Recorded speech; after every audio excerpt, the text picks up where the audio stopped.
The saga in Cleveland has reached its boiling point.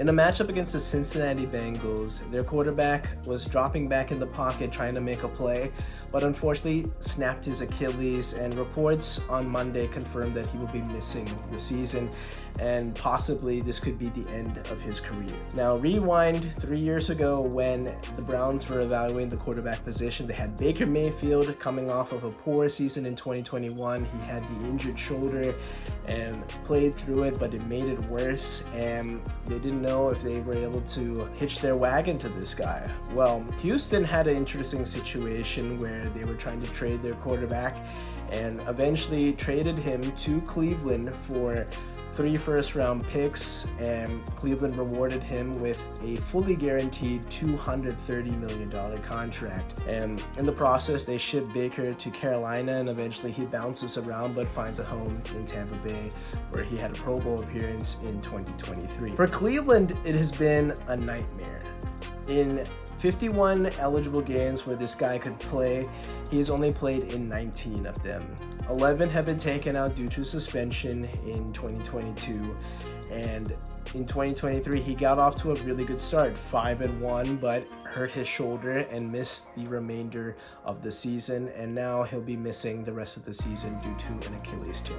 I don't root for injuries for anybody, but it's hard for me to feel bad for this guy. For a guy that has a fully guaranteed contract, $230 million, like I said, the Browns did him a solid in 2022. They converted his salary into bonus money, which meant that the salary he would forgo or miss out on due to the suspension, which was 11 games, was turned into just a very minimum dollar amount, and he got the rest as bonus money. So he got to see most of that contract despite countless allegations of sexual assault and sexual misconduct with massage therapists in the Houston area during his time playing for the Texans. And while he may not have been found guilty or even charged with this in criminal court, he was still sued out of the wazoo in civil court. Just because you were never found criminally accountable doesn't mean this was wrong.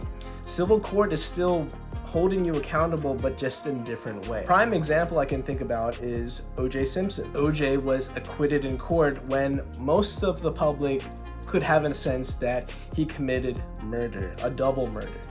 Well, later after the case, he was sued for unlawful death, and civil court found him justifiable to pay a fine to the family of the victims.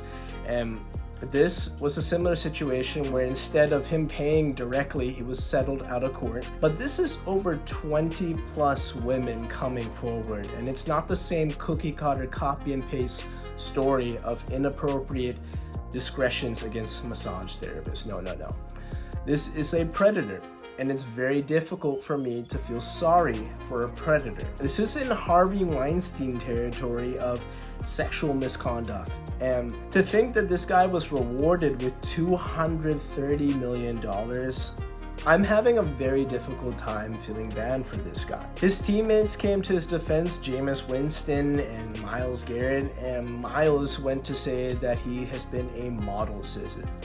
And Myles went on to say that he was a model citizen during his time in Cleveland. And I'm sorry, I just can't be on board with that, because if a model citizen, at least in the NFL, is somebody who is caliber to represent Walter Payton and have the Walter Payton Man of the Year award patch on his helmet or his jersey. This guy is the opposite of that. Of course, you're gonna have your community contributions. That is kind of part of being an athlete, especially a high-profile athlete like this guy.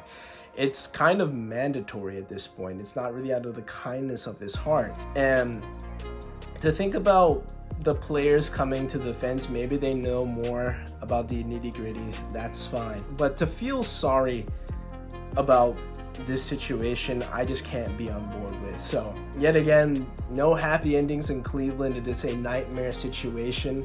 They're going to be on the hook to pay this guy until 2026, and there is simply no way out and no hope in Cleveland.